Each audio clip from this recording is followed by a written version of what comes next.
I would ask Cheryl to join us up here with Professor Gerarducci and Professor Raw.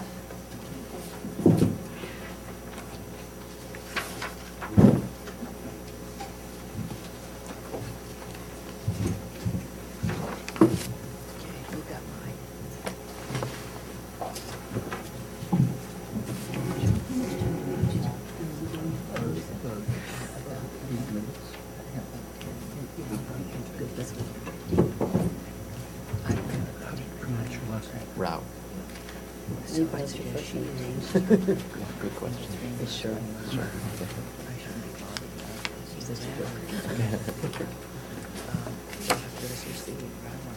In the next 5 to 10 years, and the kinds of tensions we'll face in retirement security, to looking at the structural problems that both public and private pension funds have encountered, in addition to the broad market volatility over the last decade. And we have three very extremely well-informed experts to guide us through this discussion. Kathleen Connell, of course, requires no introduction or little introduction. She has had a wide experience both as an academic and as a public official, having served 2 terms of State Controller of California and having had confronted many of these issues both in a practical sense, but now turning her considerable talents to understanding them in a more policy and academic context. Teresa Gerarducci, who is the Bernard L. and Irene Swartz Chair of Economic Policy Analysis at the New School for Social Research, and who runs the Swartz Economics Center there, has been a long time one of the leading scholars on pensions and retirements, and also has the practical experience of being a public trustee of the United Auto Workers Voluntary Employment Beneficiary Association.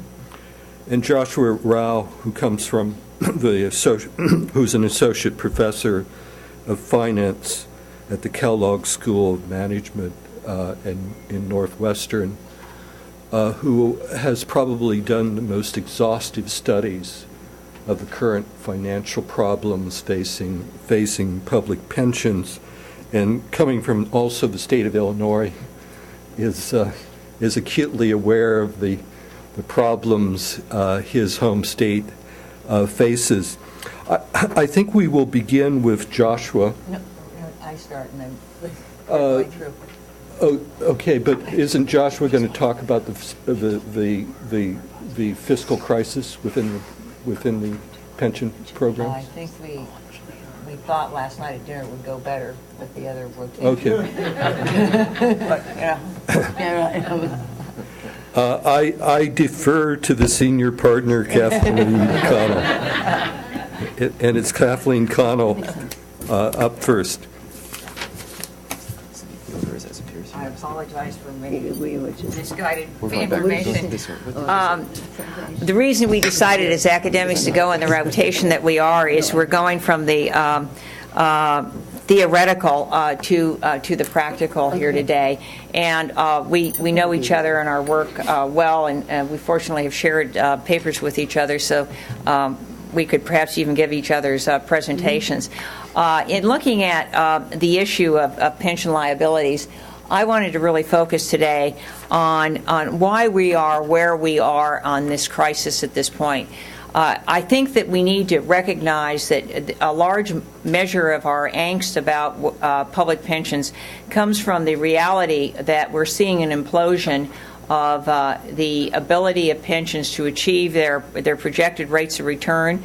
They are faced with really unanticipated layoffs, early retirements that are being caused by the shortfall of revenues, and importantly, have failed to fund, getting back into that fully funded issue, their employer contributions. If you look at this as a bubble, and I do, I think that we can anticipate, and I'm comfortable saying this in a public setting, that we will see municipal defaults and bankruptcies as we move into the 2010 budget season, not solely because of public pension problems, but certainly pushed over the edge by the realities of the public pension problems. I am very concerned, as one who has participated in the municipal markets, that this is going to have a very deleterious effect on municipal credits, that it will be very difficult for many of these states and localities to enter those credit markets over the summer and the fall. And I think that it could actually have a very unfortunate effect in upending the commitment of the public sector to defined benefit programs. I think this is one of the situations where the baby gets thrown out with the bathwater in an effort to address what is truly going to be a catastrophic situation in many localities around the country. As we look at the legacy gap problems, I would just like to reference the fact that both Joshua Roth and Alicia Manel at Boston College have done some what I think are really seminal pieces of research. NASRA has done that as well, and Keith Brainerd later today will make that presentation. And again, so will Elizabeth Keller from the Center for State and Local Government Excellence. Legacy gap problems, for those who are not familiar with that terminology, are the problems that extend long-term when pension plans do not have adequate funding to meet their obligations. I'd like to bring us today to another issue which I think is really as paramount as the legacy problem, and one that has not received the public attention that it needs to get, and that is the liquidity crisis, which is now gripping municipal governments. The reality of the lump sum payments, and we have just finished doing some initial research on this at the Institute, has grown beyond anyone's expectations. There is a growing anxiety among the retirees that their pension systems are not going to be there to fund the annual contributions, and I see people shaking their heads in the audience, and I would ask that you elaborate during the question and answer period, because that is what we're finding from our initial survey research, that people are really focusing on these lump sum retirements, and unfortunately in many cases, and I think Paul Cleary will comment on this in the Oregon PERS presentation later today, there is oftentimes a lack of symmetry between the calculations that are used to set aside the money for lump sum contributions and the way they are determined at the time the beneficiary walks in the door and receives their payment. That delta between the two is very, very costly for many municipal governments around the country.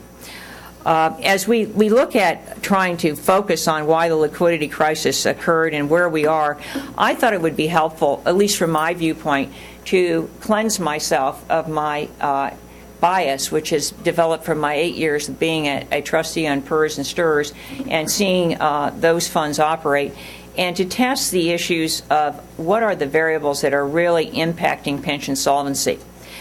We created a hypothetical fund, which for purposes of discussion we call the Bell State Fund, to really look at the financial impacts of the aging demographics, to really measure the likelihood of achieving pension solvency, and importantly to explore the relationships between various variables. In our Bell State Fund that we created, we had to simplify the actual calculations, but I've been assured by the four real pension fund entities that I've sent my paper to that the numbers are pretty close to their experience. The Bell State Fund, in our analysis, was founded in 1960. You can see the specifics regarding its profile at that point. By 2010, which is important, its average age of its membership is 44 years. 32% of that membership is going to be retiring within 5 years. That happens to match exactly the national surveys on teacher pension funds. So this number is in rhythm with what those of you who are working at the teacher level would experience. And importantly, as you look at our projection in our hypothetical model, between the years 2010 and 2020, we dropped the staffing by 27%.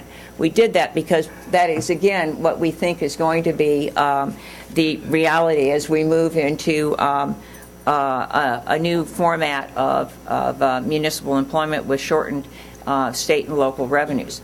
What we attempted to do in the fund was to look at the impact of various factors that would affect its solvency, looking at the employer contribution, looking at its rates of return, and looking at the relationships between those variables. Now, what's interesting here is that when you have a chance to create volatility from scratch, it's a hypothetical model, how do you define what that volatility is? We concluded that we would take our 60-year funding cycle for Bell State by decades. So we had 6 decades in the Bell State model. For the decennial year, we assumed the rate of return was 20%. The year following, we had a 20% fall off in investment return, and in the third year, we went back up 20%, and then held constant at their assumed targeted rate of return of 8%. Now, that meant that over a 60-year cycle of a pension fund, given the demographics that we've shared with you today, with only 5 years of negative return, they were still unable to achieve their targeted rate of 8%. Now, I think this is important because very few people are aware that volatility plays that kind of impact on the solvency of pension funds. So what is the actual number that this pension fund needs to achieve an 8% return given the volatility factors? And again, we held volatility to a minimum cycle. The answer is 9.3%. So all of those pension funds in America who think that they're going to achieve a targeted rate of return at 8% in today's volatile economic markets are dealing with illusions. They're not going to be dealing with the reality of successful achievement of those returns. So that is if that makes you a little dizzy, that was intentional. Because I think that's exactly where we're going to be when we realize we cannot achieve our targeted returns. What is the correlation then of the volatility with the underfunding which is occurring? When localities and state governments are unable to underfund, they do so for one of two reasons. And we found there was a perfect correlation, which surprised us going into the modeling, that whenever the economy ticked up, we had record periods of underfunding with the assumption that the fund was in surplus territory. So there was no need for an employer contribution. Likewise, when the economy was in a negative tailspin, the argument was that there did not need to be employer contributions that would be deferred because obviously they had lower state and local taxes and could not be expected to make their full contribution. So those periods of either an uplift in the economy or a downshift resulted in a failure to fully fund. Now, what we have found is that when there is a failure to fully fund the ARC, at the same time that there's volatility in the markets, we end up with a fund asset base dropping to 46% of the base scenario. And this is where we get into harm's way. As we look at the overall analysis, we created 4 models. Obviously, the best case scenario is where we had no volatility and where we had 100% funding of the ARC. The second situation where we have volatility but we have 100% continued funding of the employer contribution, we end up with 54% of the base scenario. In alternative 3, where we have no volatility, and again, we have an ARC contribution of only 88%, we can find that we are at 90% of the base scenario.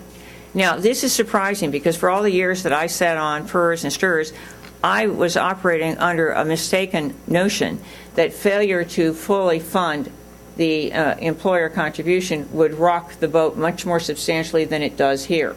And so this is a very interesting conclusion coming out of what we would consider a holistic model. And then finally, the worst alternative is alternative 4, where we have both the volatility and the failure to fund. And in that case, we end up with 46% of the assets that we had hoped to achieve over the period of the 60-year funding. What does that mean? It means to me that there are a number of fallacies that we're looking at in terms of funding pension obligations. We have too high rates of returns that can't be achieved, that we have excessive income replacement levels given the fact that we are not going to be achieving those higher targeted returns on a consistent basis. I personally feel, and I'd like to hear the panelists' reaction, that full funding is not a valid measure of a pension fund solvency. And I use the example that if you were to use full funding in 2007, where the market was peaking at 14,000, would be entirely different than being fully funded at a market low cycle of 2009. So I think full funding has been a convenient terminology used by the media, no offense to the media in the room here, to try to measure a pension's comparative status. But I think it misstates the problem, and in doing so creates a fear level that does not need to be there in the general public. So I would urge those of us who are collaborating on this field of retirement research to think about another way of expressing that issue.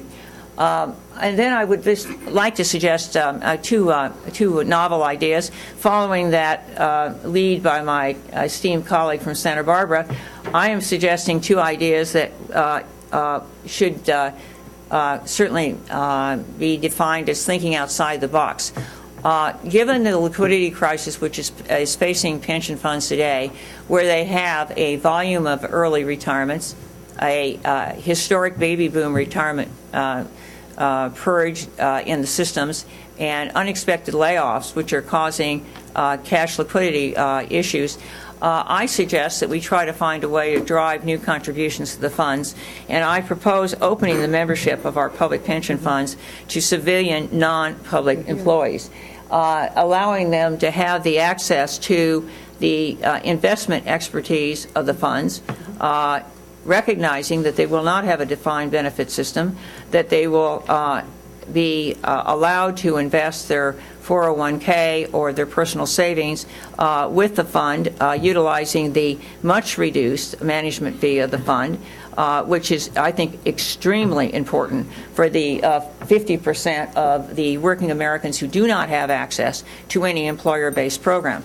Obviously, this is something we would have to phase in. I am particularly sensitive to the fact that we have our first priority in public pension funds to the membership of the public employees themselves.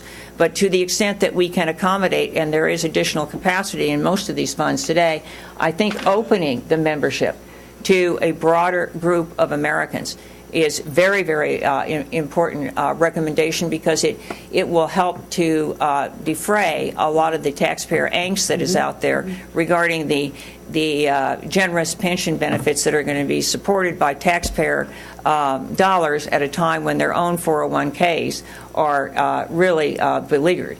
So it's a good public relations process. At the same time, it accomplishes a great deal in terms of liquidity for these funds.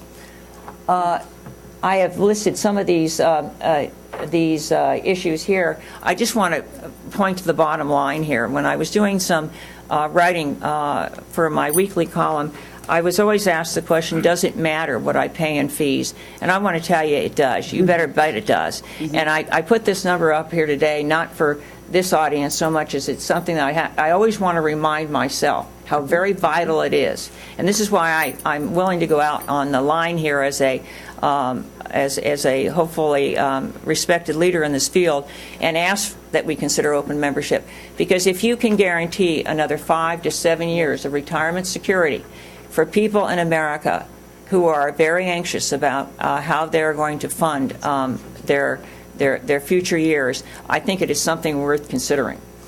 I'd like to also suggest my second proposal here today is a municipal resources facility, a crisis facility, because I am of the opinion that we are moving in a very quick trajectory towards defaulting on some of our obligations at the municipal level. I had an opportunity to meet with Don Verrett from the National League of Cities and with the National Association of Counties, who are very concerned about the inability of local governments to continue to access the credit markets as a result of those credit facility, guaranteed facilities no longer being available to many of the municipal issuers. I would like to suggest that the moral hazard standard that is out there for those of us who are economists of taking responsibility for making the right decision and not being rewarded for the wrong decision should be at play here. I'm not suggesting that we reward governments that have failed to take corrective actions, governments that don't want to look seriously at pension fund reform, but I do think we need to alert the federal government to the looming crisis. And I've got to believe, as somebody who was a Main Street leader for many years, and I know the mayor of Houston would agree with me in this regard, that it is vital to America's future to protect the education systems and sewer and water systems and police and fire payments at the local level as it was to bail out AIG, Goldman Sachs, and General Motors. No offense, Teresa. So I would suggest that those were my two major innovations that I'd like to get your open and candid responses to. And secondarily, I'd like to just put in a plug for Social Security. I cannot tell you how very vital it will be to have a fully funded, secure Social Security program in this country. If we go back to a three-legged tier where Social Security is there to pay basic, essential lifestyle expenses, I think we are going to do a great deal to solve much of the anxiety that is out there, then assuming that we have pension payments and savings as the additional support. And I, at this point, would like to turn the podium over to Cheryl to, I guess we can go directly to Terry. Okay, great. Great, that makes sense.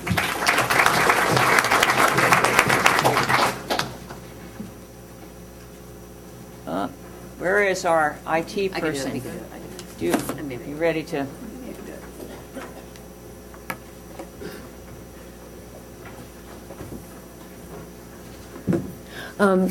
You'll have to believe us that Kathleen and I did not completely coordinate our talks, but you'll see a lot of complementarity, which makes sense. We've both been doing this work for a long time, and I think that we've changed our minds. The evidence actually changed our minds. That's always a good sign. That's a joke, but that's great. Thank you. My mind certainly has changed. I also want to plug a new journal, issue of the Journal of Social Policy, the Journal of Aging and Social Policy. It just came out. I just got it in the mail yesterday, and it will provide a footnote for a lot of things that have just been said today, and certainly updated footnotes to what I'll talk about today. So I will want to give some one other way to concretely describe why our pension system is failing. This is just one way that we have described that the next generation, and even now the people who are turning 64 now, are going to face more fragile retirement futures. This is just one way to do it. This is a cohort analysis. I'm looking at the middle class retirees and that third quintile and what they may be looking forward to in the next 20 years. And you see some big trends here, and you've heard some of these themes already. Social Security will become more important as a source of income for most retirees.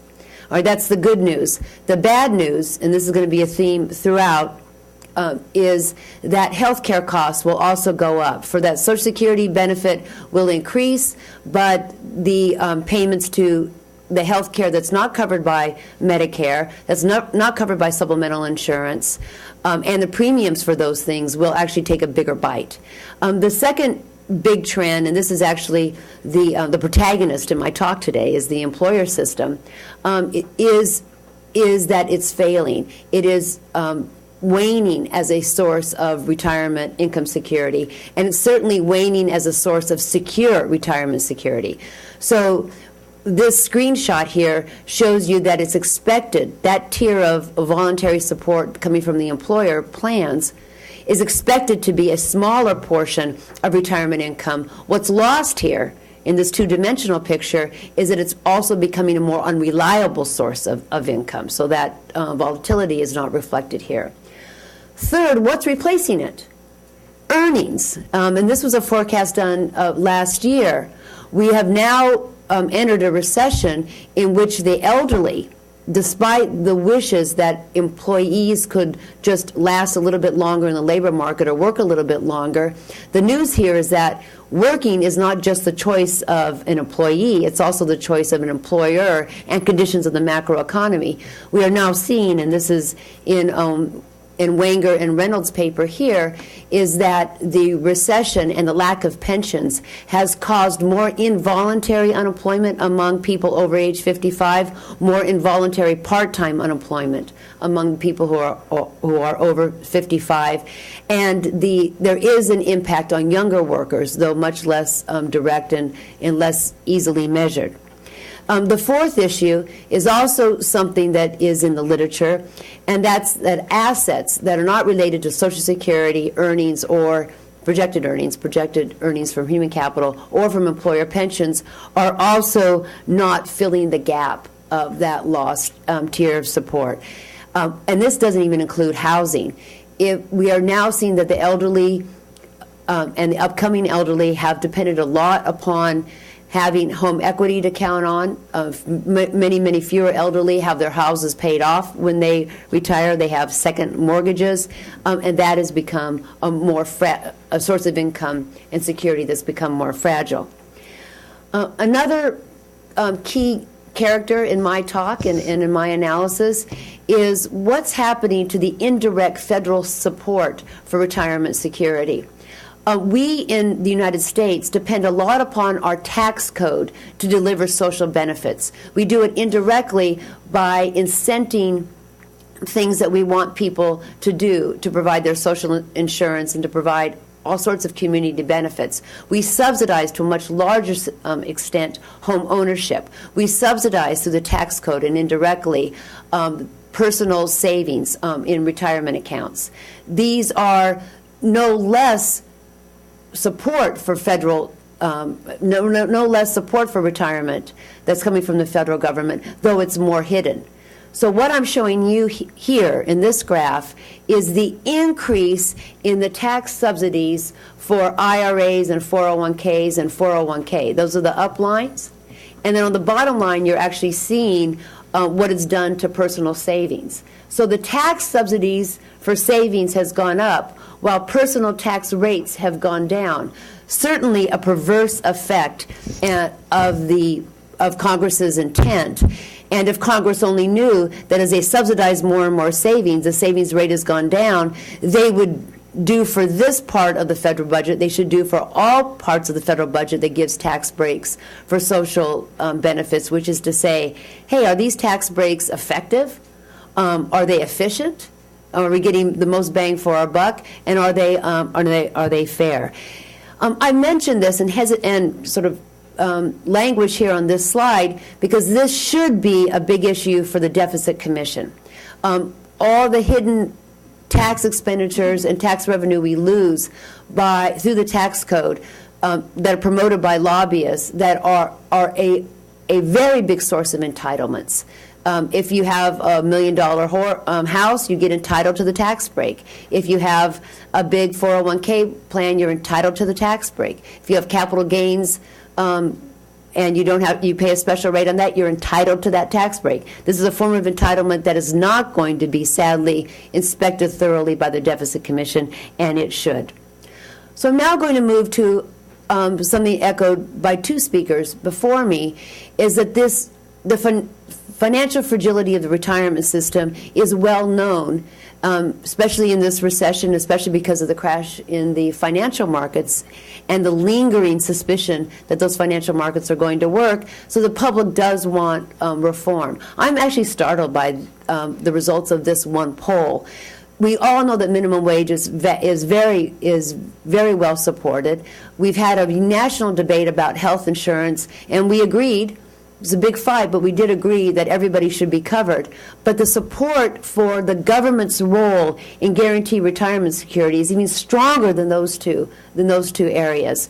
David Madeline, again in this new issue, explores this a little bit better to see, well, who wants the government to support retirement or even to mandate savings, and who might. And he cuts it along sex lines. Men and women have very different views. There's a big gender gap here. And along people who have different ideological views about whether or not government can help them or not. So I refer you here to David Madeline's talk that really explores the polling and the public demand for what we're talking about today, real reform in the pension system. So I want to now talk about, if we were going to reform the pension system, if the public's voice that the federal government do something about it was heard and heeded, what would be the elements we would want in a pension system? This comes from Retirement USA, which is a new coalition, it's about a year old, of about 30 to now maybe 50 organizations that said, let's not agree upon today, even today, we can't agree upon one plan. Let's agree upon the principles by which we want pension reform to abide by. So here are the principles. And again, like any good narrative, I'm not going to show you a gun without shooting it by the end of the talk. So here's my weapon. Here are the criteria by which all hybrid plans, all new designs should be tested. All right? Everybody should have a pension system. There should be universal coverage. Right now, 63 million Americans are not covered by anything but Social Security. They might have a past plan, they may have a future plan, but right now 63 million workers have nothing but Social Security. Second, and this is where I've changed my mind, that multi-employer plans in an industry or multi-employer plans for the whole economy are better than single-employer plans. They work in some places, but portability is a crucial aspect of a pension plan. I'm in a portable pension plan. My TICREF plan is portable. And most state pension plans are multi-employer. They make sense. So portability is key here. The third element refers to Kathleen's shared disgust.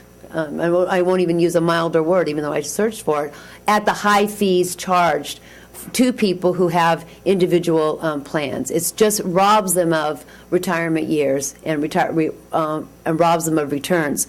So a plan that encourages people to pool their assets so that they're run by professional money managers at the best fees possible is exactly the direction that we should go into. And I wholeheartedly agree here with Kathleen that many people should get access to those plans either at the state level or federal level. I think we all could agree, maybe this should be top, that our pension system should deliver an adequate pension so that people can retire and do not have to go back to work after they've retired. The specter of having Granny service our lattes at Starbucks should actually bring you to agreement with me that we should have adequate pension income. We should also have our government subsidies targeted so that they work effectively. We now spend over $110 billion on tax breaks for retirement plans, and they go to people who need it the least. They go to people who need it the least. So if we're going to spend billions on subsidizing retirement plans, it should be to people who will respond to that subsidy and also who need that subsidy. We should ban lump sums from retirement plans. If we want a national savings plans like 401ks are for all sorts of other contingencies, unemployment, your kid's education, a bad health care plan, or more increasingly because of a divorce, then let's have a national savings plan, but don't call it a retirement plan. We should have retirement plans there for retirement, and then we should make sure that there's payout at retirement. So, okay. We should change our tax expenditures. We should look for solutions that guarantee pensions that are universal. I've proposed a guaranteed retirement account at the federal level. We could actually have these retirement accounts at the state level. The principles are that the employee and the employer contribute, that they contribute at least 5% on top of Social Security, that these funds would advance fund a retirement, and that they be managed and pooled assets at low fees. These are the principles. They're a mandated and guaranteed rate of pensions. I proposed a federal mandate and a guarantee of 3% real return. They would provide a much better adherence to the principles in the 401k system that actually adheres to none of the principles, but they're portable. Obama's plan, which is a universal IRA, sadly falls short of those principles. By having an opt-in, a characteristic inspired from behavioral economics, there's a little bit better coverage, but they don't meet most of the other tests. My guaranteed retirement account meets all the requirements of a good pension system. I last want to end to talk about another solution to the retirement crisis, and that's how we're going to fund the health care costs going forward. In certain industries, we've been able to advance fund retiree health costs. Famously, we've done it in the auto industry. The unions negotiated with the companies that they set aside funds to advance fund supplements to Medicare and to cover people who at 55 lose their jobs in insurance. I'm a public trustee of this fund. We have about $40 billion. There's 3 separate funds for each of the auto companies. That money's not going to last unless we do something about health care cost, which could be a sub-theme of all of our conferences on retirement income security. We need to cut costs, and we need to do it through reforming the way healthcare plans are delivered. So those are 2 small problems I'm tackling: retirement income security and healthcare costs for going forward. I look forward to your constructive suggestions. Thank you.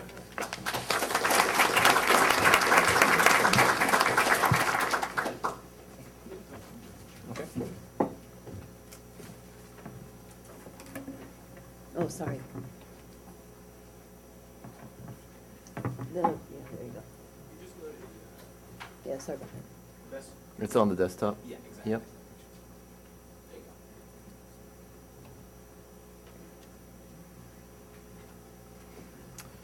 Okay, well, thank you very much for inviting me to speak at this conference. This is I'm very glad that we're thinking about this today.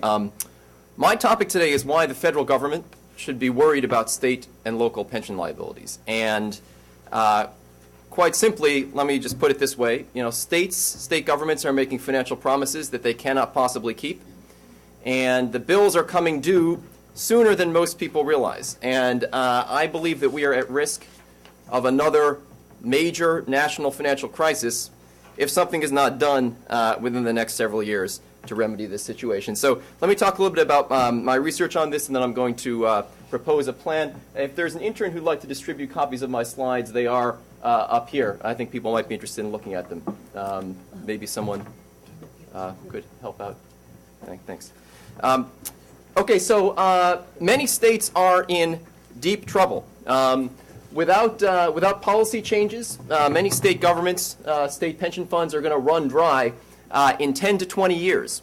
And in fact, there are some states that are even on a path to run out by the end of this decade.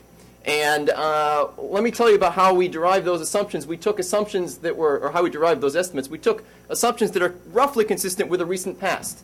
So we're starting with September 2009 assets after the kind of rebound from the financial crisis. We're not starting from a trough. We are giving states their 8% assumed investment returns. Okay, and we are assuming that future contributions are enough to fully fund and secure newly accrued benefits. And then we're using the cash flows from our models and the work that Kathleen described. This is described extensively in the paper in the packet.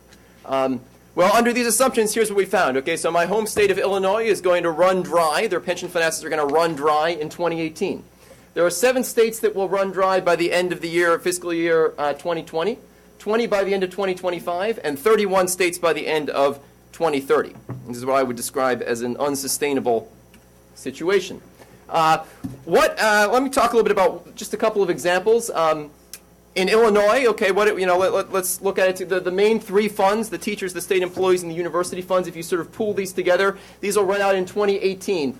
What's going to happen at that point? Well, at that point, benefits that retirees are expecting to receive will be about $14 billion annually in the years following that runout. To put that into perspective, Illinois, the governor, is projecting $28 billion of total revenues for the state of Illinois for the year 2010. So we're looking at a situation where retirees are expecting an amount of money that is half of today's revenues. And when the pension fund runs out, there's not going to be any other way to pay that other than through general revenues. And that is going to lead to an all-out crisis situation. Some other examples, Connecticut and New Jersey are also would run out in 2019 under these scenarios. Louisiana and Michigan, 2020 and 2023. Interestingly, some states that don't run out until a little bit later have a very, very high percentage of benefit payments relative to revenue. So, for example, Ohio won't run out until 2030, but when they do run out, those benefit payments that beneficiaries are expecting are 100% of today's revenues, both around $28 billion annually. If you combine all 50 states and you assume that they could subsidize each other, which is kind of a sort of a theoretical economist exercise, you would find out that all the funds together would run out under an 8% investment return in 2028. Okay, so and what happens in a run out? Why is a run out so bad? Well, many state constitutions protect benefits, and even the ones that don't, we've seen in Vallejo and in other places that pension beneficiaries, those are high priority liabilities. So, and as I mentioned before, these are often going to be a high percentage of the state's revenues. And basically, I would foresee an all-out state debt crisis when this happens. I would imagine taxpayers revolting at attempts to raise tax revenues by 50% overnight. I would imagine that there would not be many buyers of state debt at auctions under those circumstances, and the retirees are certainly going to be expecting their checks, as they should be. Scenarios, this could happen sooner if retirees start running or workers start running for the exits, trying to take early retirement to get out of the system as soon as possible. If taxpayers start moving out of high tax states like Illinois to lower tax states, I'm sticking around for the time being, but 10 years from now, I don't know. If contributions are deferred or not made, or if investment returns are lower than 8%. Now, it could happen later if states make fundamental reforms, if they can borrow enough to fill the hole. And by the way, borrowing is going to have to be part of any solution to this problem. Or if investment returns are higher than 8%. Now, actually, we have some control over these first two. We do not have any, we have control over investment allocations, but whether on a given allocation you get 8% or less is going to be difficult. So I'm going to focus about what we might do. And I want to talk about what is the role of the federal government here. If there are these runouts, then Washington is going to face massive pressure to bail out the affected states. I mean, the EU just bailed out Greece, okay, and we're not Greece yet, but I mean, in 10 years we're looking at some very bad situations. Do we really think that the federal government is just going to be able to stand back and not help these states? Absolutely not. Consider the recent bailout of the banking sector. This one would actually be bigger. All right, so we measure that state liabilities are underfunded by $3 trillion when you use Treasury rates to discount them. If the federal government is taking these over, then they become treasuries, and I would imagine they'll be able to squeeze some of the $3 trillion out of states, but you have to think that the bailout would be $1 trillion or more. And any talk that Washington won't bail out states, I believe, is simply not credible. We could try to take a tough line and say, look, you guys are on your own, we're not going to help, but it's just not credible. The federal government is going to be turned to help. So I want to ask the question with the remaining time, what can be done now? I think we've talked a lot about the dire condition of these situations. So, if I were advising a state like Illinois, if the governor called me and said, what should we do? I would advise the following program. Okay, so I would advise that defined benefit plans should be closed to new workers. I know this may not be a very popular opinion among some circles of this room, but that is what I believe needs to happen. And we should do this with an eye towards securing the retirement security of the new workers by giving them both a good defined contribution plan, like the Federal Thrift Savings Program, meaning a defined contribution plan that has learned from the lessons of the problems of 401ks and has low investment fees, guaranteed or automatic enrollment, reasonable defaults, etc. Okay, we can discuss those, but I understand that Mr. Long is going to talk to us about the Federal Thrift Savings Program later. And also, all of the workers must get Social Security. In Illinois, 80% of employees in state pension plans are not on Social Security. Okay, so that is a serious threat to their retirement security, and all of the new workers must get Social Security. After this has been done, I would advise the governor of the troubled state to then work on issuing debt to fund the existing liabilities, because there's no way we're going to get over these billions and billions of dollars of annual liabilities in coming years unless we can issue debt, and it will be much cheaper and more feasible to do if we do it having taken these fiscal austerity measures than if we wait for an all-out crisis. Okay, and this would secure existing worker pensions, and we're not touching the contract of any workers that are working under existing defined benefit plans.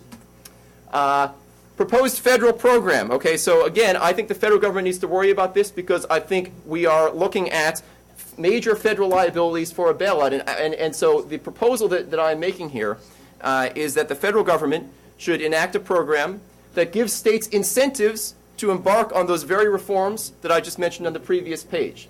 And the way that this is going to be done is with a new subsidized version of pension funding bonds. So currently, as many of you know, pension obligation bonds do not enjoy federal subsidies, okay? So they are not municipal bonds in the sense of having tax-deferred or tax-exempt coupons. They also do not enjoy any kind of interest subsidy the way that Build America bonds do, for example.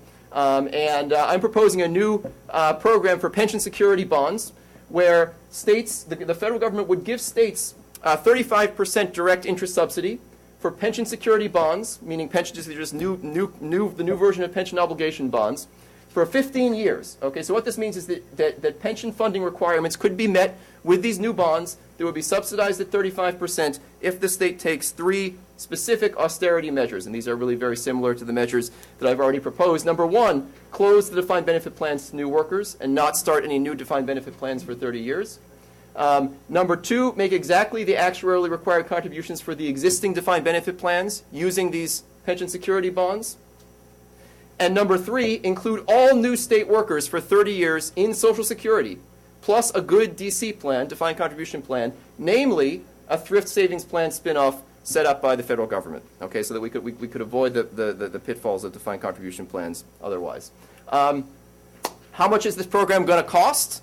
Well, the gross cost of the tax subsidy for the new pension security bonds, so the gross, if you just look at just that part of it, would cost a large amount, $250 billion. But there's some major offsets I want to talk about.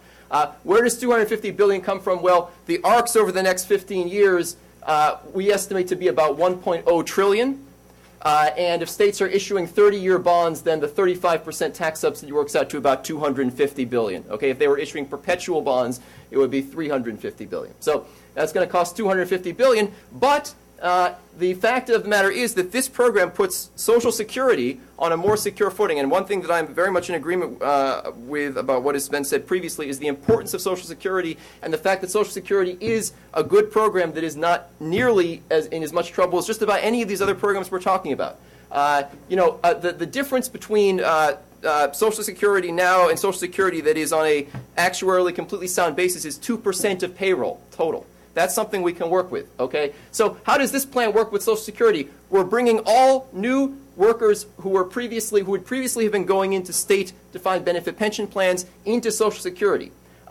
Based on the calculations by budget gurus Peter Diamond and Peter Orszag, if you brought all state and local workers, all new state and local workers, just the new ones, not the existing, just the new ones into Social Security, you would save 10% of the entire Social Security actuarial deficit, accumulated deficit over 75 years. We reduced that to reflect the fact that this plan is state workers only and that it is on a shorter horizon than the 75 years. We're only requiring states to guarantee that they'll be in Social Security for 30 years, and we get savings of more than $175 billion in that program. So the net cost of this program is $75 billion versus $1 trillion 10 years down the line for a chaotic bailout. So some people might say, well, look, I'm in a responsible state. Why should I be worried about this? Why should I pay money now? And the answer is that the whole country, taxpayers are going to be on the hook for a major bailout if we don't spend a little money now. But I think this is a viable plan to try to get at this. So, in conclusion, this plan offers benefits to numerous parties. So first of all, I want to emphasize existing defined benefit pensions become more secure, because now there will be actual money in these accounts that will be issued under the new pension security bonds. Secondly, new workers are going to get something that is more than just an empty promise, because currently when new workers are signing up, I can't tell you how many emails I've had from people saying, I'm thinking about becoming a state trooper in New Jersey. Do I have any pension benefits? Should I expect any? I don't know what to tell them. I think that under this plan, they're going to be getting something more that is an empty promise. It's going to avoid massive taxpayer-financed bailouts in the future. And I want to say that defined contribution plans are not perfect, but they are immune to problems that are bankrupting states. These problems are bankrupting states. No longer will it be the case that state politicians can use underfunded pensions to borrow on horizons that exceed their careers. I know that may not be a popular way of looking at this, but unfortunately, that's the conclusion that we've come to in this analysis.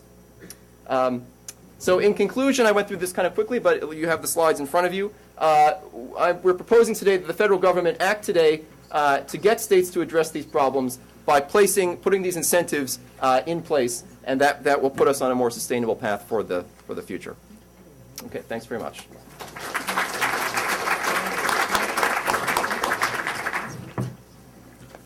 Thank you, Joshua. I want to welcome those. There's been a number of people that have come in the last 10 to 15 minutes.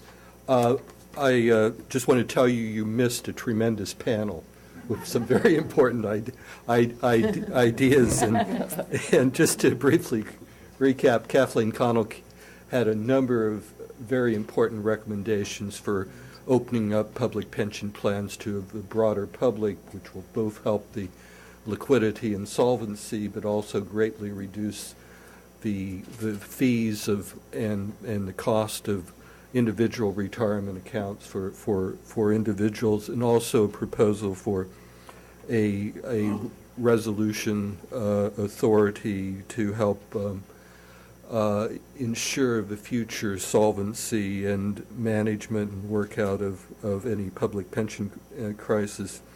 Teresa Garaducci went through an understanding of the increasing importance of Social Security, the inefficiency of our tax expenditure system for reporting retirement security, and an outline of, I think, a very important set of basic principles that should guide our thinking about retirement security and pensions in the future. And you just heard Joshua Ralph with his interesting proposal for pension security bonds. We have about 5 minutes for questions and comments from the panel. Please, sir. Thank you. Yeah, and please identify yourself. Dallas Salisbury with the Employee Benefit Research Institute. Just a couple of quick comments. One on Teresa's numbers and the Manel numbers from 2006. I just note that was 2004 Survey of Consumer Finance. The 2007 modification found that there was about $87 billion in annual defined contribution money going to retirees that the 2004 survey did not count, and that the CPS does not count. The 2010 survey looks like that will revise that upwards. So the percentage numbers in the Manel study for 2023 all dramatically understate the proportion of income that will come, because it's basically exclusively defined benefit income for practical purposes. Secondly, on the tax expenditures number, I just underline that your savings number does not include any of the not yet realized capital gains within the retirement system, which based on other studies suggests that about 65% of the money in accounts is unrealized capital gains. So that dramatically understates the relative value of the tax incentives. On the Raup presentation, I just underline that the issue on the government bonds, I'm just I haven't read the paper, but question is where that money would be invested. The state of New Jersey and others did that in the past. All of the money went into equity portfolios, and so instead of leading to overfunded plans, they ended up with very significant market losses. So there's not a guarantee there. So where's the money invested? And then the second issue on your presentation is the payroll tax gains that Orzeg and Diamond calculate is not offset by the fact that it represents a loss to individuals in the states that actually have to pay those payroll taxes. Do you calculate into your calculations on the net effect of the proposal that $175 billion in payroll tax payments that come half from the states and half from state employees? Let me address both of those. So, with the indulgence of the panelists, we'll just take note Dallas's various I indulge, yes. many comments and take one more question because we need to close out this session. So I don't know who was next online. This gentleman, I believe, was. Thank you for choosing me. I think you have to turn on the microphone. It's on. It's on. It's on. You just need to, you're I'll taller speak- than our earlier I'll visitors. speak to the up. mic. Thank you, Professor, for your research, and for your research, Professor. Could you, the findings, Professor Rao, the findings of your research are drastically different than the findings of actuaries who serve these public pension plans. And I think that most of these public pension actuaries would not agree with your findings.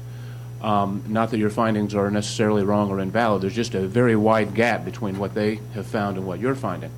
So, two fast questions. Could you briefly clarify how your methodology differs from the methodology that public pension plan actuaries generally are using? And secondly, could you address whether and how your paper incorporates the issue of employee contributions being made to these public pension plans? Thanks. Yes, Professor Rao, if you could quickly address those questions, and we'll close out the session. Okay, so there are 4 questions, 2 from each of the respondents. Where the money would be invested, it would be important to also give states incentives to try to invest the money responsibly. I think that would absolutely be a critical part of any plan like this. In